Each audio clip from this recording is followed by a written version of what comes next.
Paul, Yes. did you look underneath the house after you marked that? No, why? Because we just went right into up here.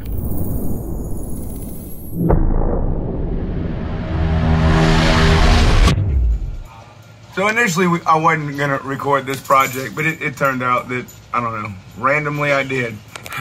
So we have the plenum installed. We have all the seams duct putty. We got the start collars in there. We have start collars with dampers so we can adjust the CFM going into the ductwork. We are recycling some of the ductwork that's in the attic because it's the middle of summer and it's in South Louisiana and it's hot as fuck. So we will redo the ductwork at a later time and maybe add a vent or two. But for right now, we got the CFM calculated for just using the flex duct where we know the unit's going to operate properly and not whistle. We have the plenum flanged into the A-call, the call box, and we have it NP1 and duct puttied up. We have the A-call on top of the furnace. Now this is a heat pump refrigeration package and an auxiliary gas package. We don't need the gas a lot. He already had gas. The electrical service in the house is currently not big enough to support an electric air handler, so we went back with gas. That also allows you to, during the winter time, you can run a really small generator and use gas heat to heat the house in the event of a power outage. The original door was pulled out. It was really in shoddy condition. Paul bought this casing from Home Depot and then modified it to fit so that we can actually pull the pull the A-call out of the fan call unit if we need to, because the original design, you could not pull it out and properly service it. And then he reran new gas line, got everything plumbing taped up and nice and secure. And then we have both the main drain and the auxiliary drain. The auxiliary drain is going to go out by the carport, so if the ever have an issue with the call, whenever they pull it in and out the driveway, they will see the water coming out of the auxiliary drain. 144 square inches per ton of cooling. If you do not want it to whistle, you should stick to these numbers. And we'll go ahead and show you some of the work as we go on and finishing the job up. All right, so we went ahead and moved the unit over. We marked the wall right here, and we're gonna use Big Bertha there to punch a hole in the wall. I'll pass the camera to Monique.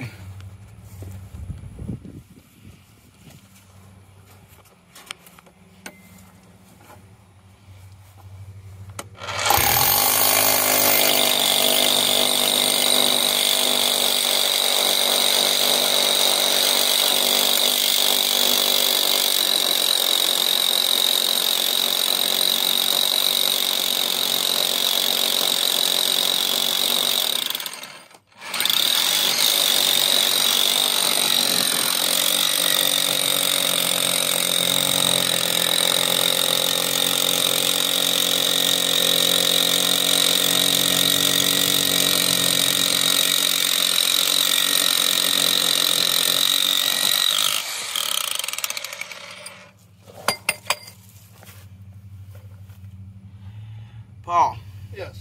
did you look underneath the house after you marked that? No, why? Because we just went right into up here. Well. Do not test.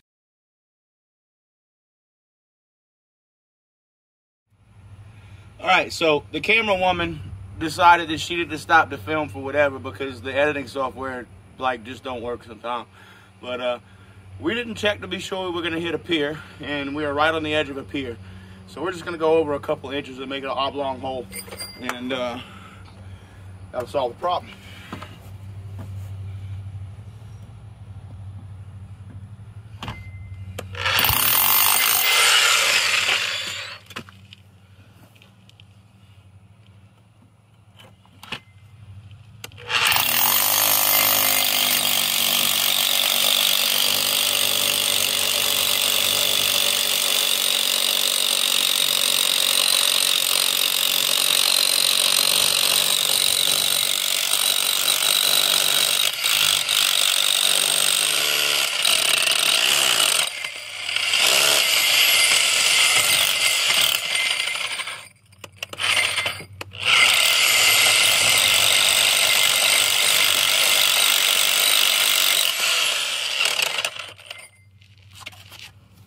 Should I apply a little pressure to the end of the saw?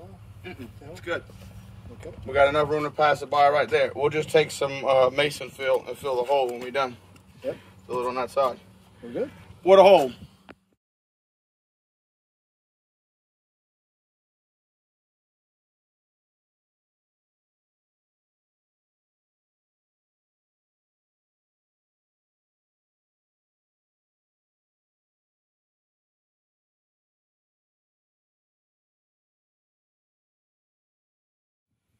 Grab the end of the pipe.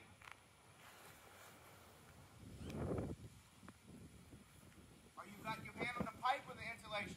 Pipe.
Get a piece of cardboard or something to put down there on the ground.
So this isn't really designed to be a DIY video or show you how to do it, just how I do it. Maybe I do it different from you, but whenever you got to solder this fitting in right here, is you normally burn the front of the unit. I've seen a lot of units out in the field where it's burnt. So what we normally do is just take a piece of sheet metal. This one we happen to be using the cutouts from whenever we cut the holes up in the plenum.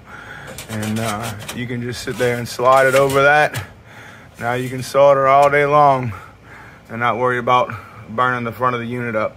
We've used the sheet metal left over from the outside unit. We've used sheet metal left over from the plenums. You just need something to be able to make that joint up without burning the piss out the front of the unit.